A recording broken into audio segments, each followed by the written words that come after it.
Hello, hello. My name's Cameron, and as you can tell, hopefully, I'm trying to copy Daniel Greene, who's a YouTuber who makes videos about Wheel of Time and some other stuff. And he made a video recently called Fantasy Protagonists, I believe, or a Fantasy Protagonist tier list. And so I want to make a response video to that because I have some grievances with his list, as you can see here. So I'll just start from the top and work my way down and talk about it. So first off, he put Vin as S tier. Vin is from Mistborn, and I don't like any of the Mistborn in the Mistborn trilogy. I find them all fairly boring or whiny, or I don't know. There's something about them that seem kind of emo, most of them. I'm going to respect the same spoilers as Daniel, so I'm not going to say who the Mistborn are necessarily, but besides Kelsier, I don't really like any of the Mistborn. Vin is probably the best besides Kelsier, but still, she's dropping down to at least a B. It's been a while since I read it, so I'm going to give her the benefit of the doubt and put her at a B. But yeah, I think read books with a lot better protagonists than her. Moving right on, we have Randolph Thor from The Wheel of Time. Now, it's been ages since I read The Wheel of Time. I finished the last book a couple days after it came out, but that's the last time I've touched them. Rand, definitely, the series is so long that I think it's the second longest book series of all time, second only to like Discworld or something. And Rand changes a lot through it, and it's been a long time, and it took me years to read the series. He's too much series, not enough interesting character. I really like what Brandon Sanderson did with him, and I like how he turns towards the end, but I was more excited when like Matt's chapter came along or something. So he's a solid protagonist, but I'm gonna put him in the A tier for now. I might move him down to B, but I think he's an A. But yeah, I do think Daniel's bias towards Wheel of Time is definitely coming through there. Okay, so next we have Aang from Avatar: The Last Airbender. I haven't seen this, so I'm just gonna leave him here. And yeah, this list, by the way, I made myself. I got all the same images that he used, which don't even ask how long that took. It was I didn't crop them the same way he had because I couldn't be bothered, and I'm not using the same program. So yeah, or website rather. But yeah, it was a little bit of work. Yeah, so so what I thought I would do with Aang and uh, uh, Daphne. I don't know his Dark Materials. I don't know the series at all. And Roland, I want to read Dark Tower. I haven't. So these three I don't know. So I thought I went to Reddit's top 100 fantasy books of all time from 2007, 2018, I think. And I just chose the characters I knew going down the list that weren't already on this list, protagonists, that I also thought I had an opinion on. So yeah, these three I don't know, so I'm just going to respect where he put them and leave them there. So Kaladin. Kaladin is awesome. He's a great guy. He's a great character. He's my favorite character in the series, besides maybe Seth's son. This is Stormlight Archives. And if I'm squinting, there's like a sun directly in my eyes. And I've never done this before, so we'll see how it goes. Uh, yeah, Kaladin is cool. I really like how unbreakable his spirit is. How I saw someone put it, he deals with depression basically, and he fights back against it constantly. Moving past as an older brother, like someone that's just devoted to his younger brother, really resonates with me. And yeah, I really like Kaladin. I think I do have a bias towards him though because he's so cool. And as an objectively good character, I'm not sure, so I'll leave him in A tier. But yeah, Stormlight Archives, I think he's my favorite character. He's so cool. All right, then we have Locke Lamore, who so Daniel has a rule. He doesn't put someone in S tier unless he's read every book in the series. I haven't read every book in the series of The Lies of Locke Lamore. Lamora, sorry. I want to, but I haven't yet. But I'm going to break his rule. He is amazing. He is absolutely incredible. He he's a yep. Steady. Wait, here it comes. No? Okay, fine. List is gonna look like this now. Yeah. He's a great character, and he's super entertaining. You never know what he's going to do next. He's evil, but in such a likable way, kind of like the Prince of Thorns in same book by the same name, Jorg, I think. I don't know if it's Jorg or Jorg or George. It could be any of those. I go with Jorg. Yeah, he's just so awful you love him, and he's just a super charismatic guy, and he's really fun to read. And that's I'm not as big into character growth as Daniel. I do like it, but for me, it's you have fun reading them. When it gets to their chapter, if it was like multiple viewpoints, you're like, yeah, it's him again. That's where I go with my list. That said, we have Frodo. Okay, so Frodo surprisingly an A tier, despite how negatively he did say it was Elijah Wood's performance which was bringing him down, and I agree. In the movies, I haven't seen the last movie, but Frodo is so whiny compared to the books. He's like, I can't go on, Sam. No. Oh, it's too heavy. I don't want to. No, stay away. In the books, he's like a gentleman on an adventure. I imagine like 18th century, like British gentlemen or South African gentlemen in India, like, oh, come along, me lads, and I'll show you this, and I'll show you that, and come here, yes, up, Sam, and I shall plan. He's like really wise and clever, and he's friend with the elves. He's always talking with like Strider, and he's the mysterious character who goes off in into like small closed rooms to talk with the other main characters because he can contribute, and he's a very important character in the books and very wise, and that is totally lost in the movies. And so, yeah. That said, I don't find him super exciting. And after he gets stabbed by the Witch King, he spends most of his time in a coma, basically, or like in a fever dream, and he snaps out of it when he needs to, but he definitely is a bit too depressing for my liking to read. So I'm gonna have to leave him an A tier.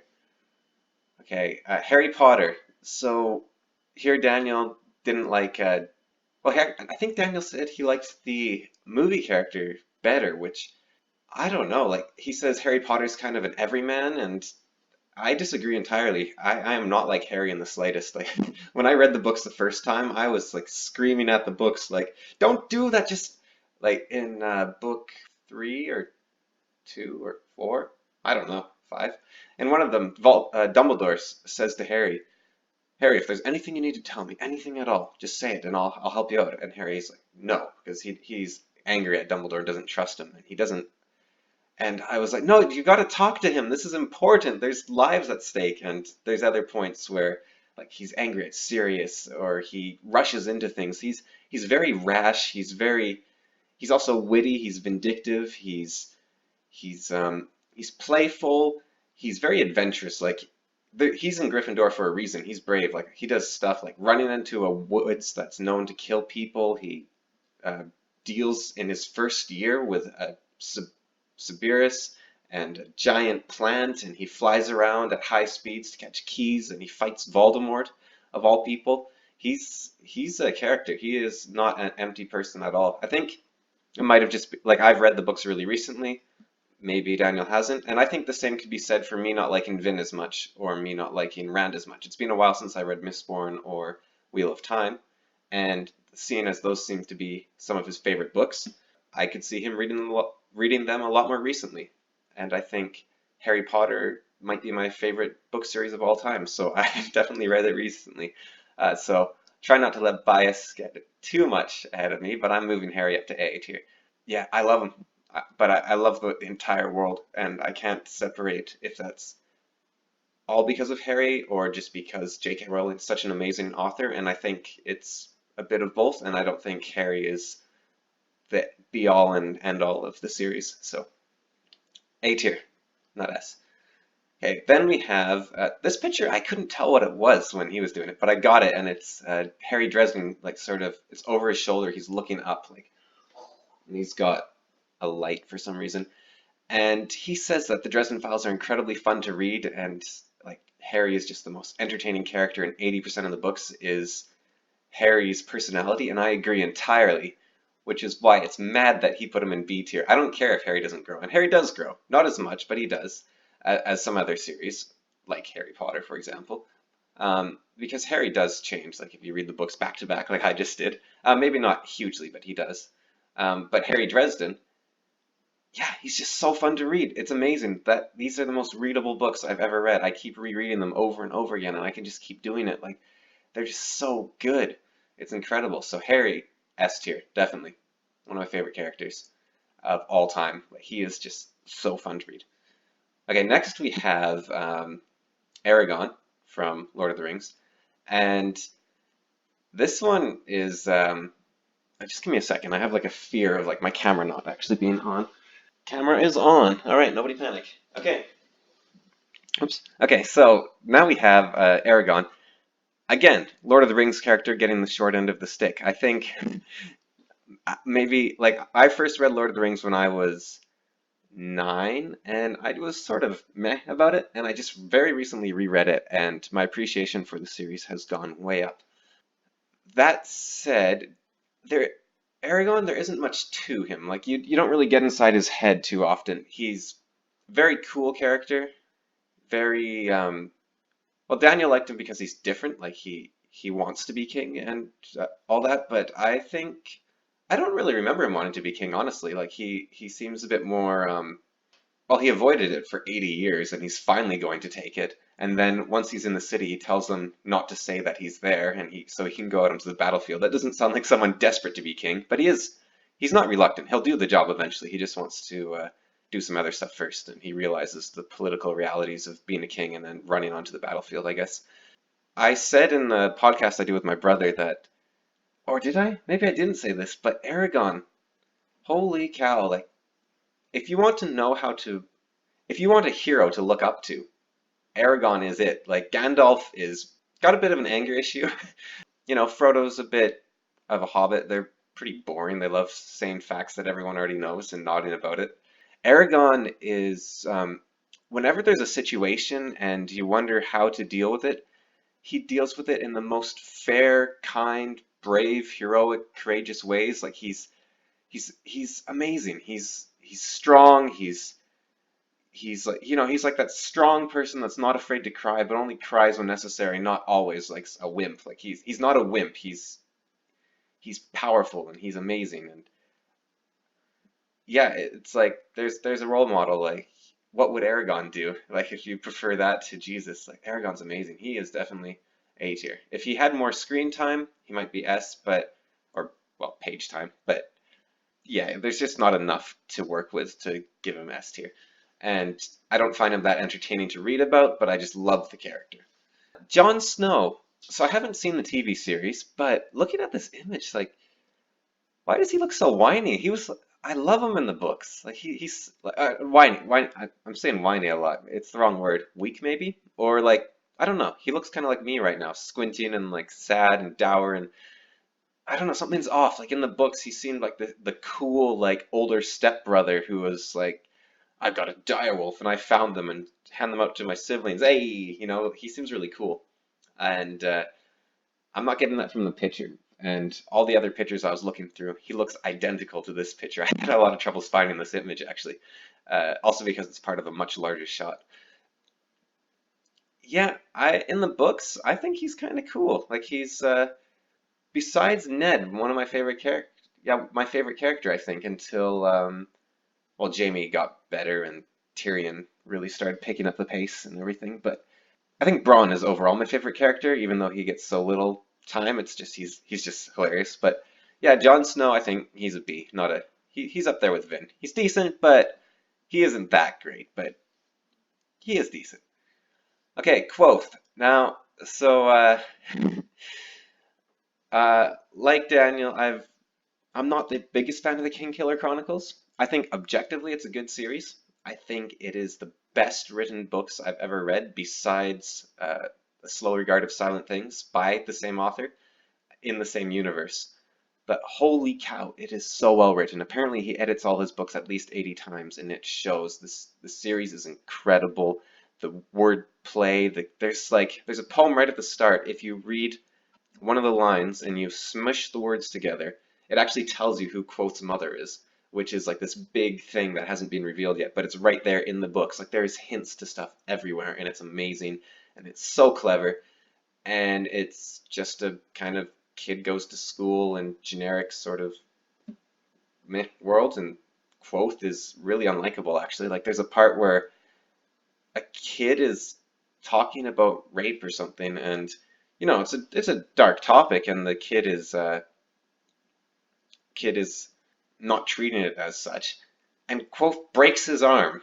Like that's a bit of an overreaction to a kid like saying anything. Like kid's an idiot. Like slap him over the head if you need to. It's a medieval world even, so whack him, like give him a black eye because you're disciplining them. But it's also a medieval world. Breaking someone's arm isn't like breaking someone's arm now, and even now it's dangerous. But medieval, you're gonna lose that arm if you're lucky. You're probably going to die. Like, and everyone's just like, "Oh yeah, that's my brother or my son or like neighbor." Or, like, yeah, good job, both. You showed him who's boss. Like, he's not gonna be saying that anymore because he'll be dead. So yeah, I find Quoth pretty unlikable, not very interesting, and his story is just kind of straightforward. I love the moments when he leaves the school, and Coat is really interesting, but I don't think we have enough of Coat to say anything about him. So yeah, he's going down to D tier. All right, and now just some quick ones to make up for these guys. So we have him, who this is my second favorite or favorite series of all time, and it's because of how amazing the character's done. I think this is the best a character's been done in any book. He's unbelievably good. This is Fitz chivalry farce here. Holy cow.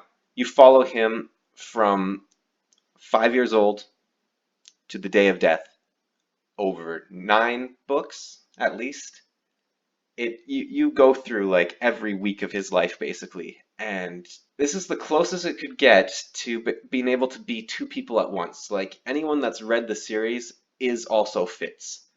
Like there is so much time spent on him. You know how he will respond to everything. You know what he likes, what he doesn't like. He's not the same as you, but you are him because you have lived inside his skin for so long. Robin Hobb has written a masterpiece of just like the movie Boyhood, I think attempted to do this by following someone's life over 12 years. This is someone's life over 60 or more. It's incredible. It's so well done.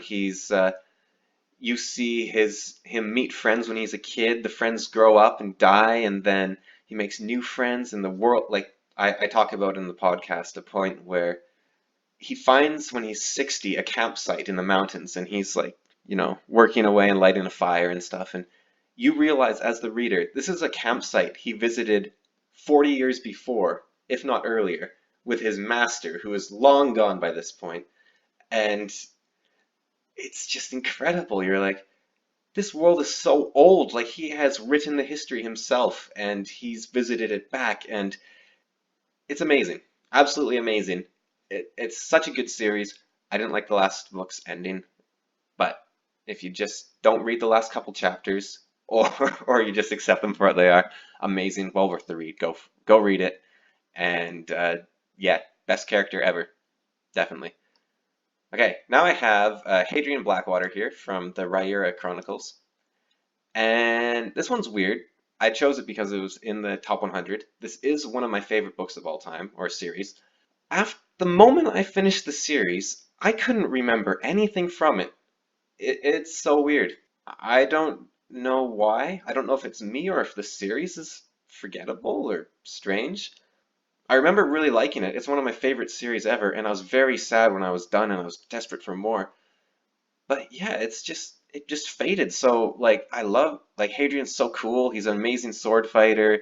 You gotta love that. You get to learn a lot about him. He goes through his life, and he's a very funny character. He's very relatable. Like he's a thief and he's nasty, but he's also very kind, and he's always like giving money back on the side when his partner doesn't notice, or like looking after people, and his interactions with the prince and the queen are great, or the princess rather. And yeah, so I would put him A tier, but the series faded for me, and I don't know if that's my fault or the series. And I don't think it's the series. Like, it's so well written, but yeah, solid B, maybe an A. But I'm gonna, on all of these, I'm going to be on the cautious side and go lower down than higher up. Then we have Discworld. Samuel Vimes.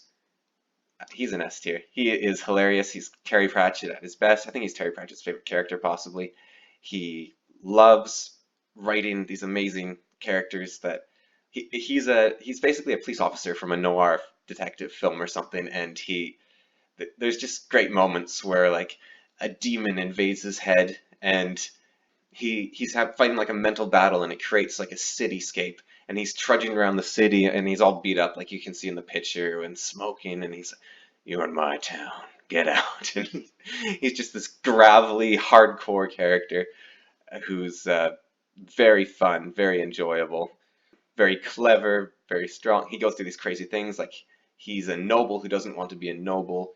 His wife is this amazing rich person who owns a dragon sanctuary, and he finds the whole thing a bit eccentric, and he has to go to her dumb fancy parties, and he'd rather just be like back in a street gang and fighting and roughing up criminals, and he knows about criminals because he used to be one, and he's great. And then we have what's his name? Tamis from High Marshal, I think his name, Tamis from the Powder Mage series. I think he's an S tier too. He's actually no, I think I'm gonna put him A. I prefer the Constable from the series actually, but I chose him because it was the only picture I could find, and also he is one of the three main characters. And yeah, he's a very cool character. He's a revolutionary who doesn't really want to be a revolutionary. Like he murdered the king. That's the start of the series, so it's not really a spoiler. You know, he's caused chaos and he's the one that's going to sort it out and fix everything. And he owns all he's like a I don't know, like a Che Guevara kind of figure where he's a terrorist in some ways. He's like Robespierre. He's rounding up all the loyalists to the crown and killing them and you know, he's a bad man in some ways, but he's not. He's doing it for such noble reasons, and he owns all his things, and he doesn't believe he deserves to like. You could almost imagine him saying like, "Execute me once this whole mess is sorted out and the country is secure once again." Because I guess he's like Cromwell more than Robespierre because, draw me warts and all. He admits what he's doing is wrong. He's not letting the power go to his head, even though it's so easy to do, and he's just doing everything he can to keep everyone and keep the world in check. And yeah, he's a really cool character. So that's my list, and that's my response to Daniel Greene, and yeah, that's that. I have never done anything like this before, but I was so on edge about where he put some of the characters in the list. I had to make my own video to respond to it. Like, I was like, what? Vin is S tier, but you don't put Harry in S tier? That's impossible. And why don't you have this character? And why don't you have this character? And yeah, I just had to respond. So here's my response. I feel better now. And yeah, okay, well, thank you for indulging me. Yeah, bye.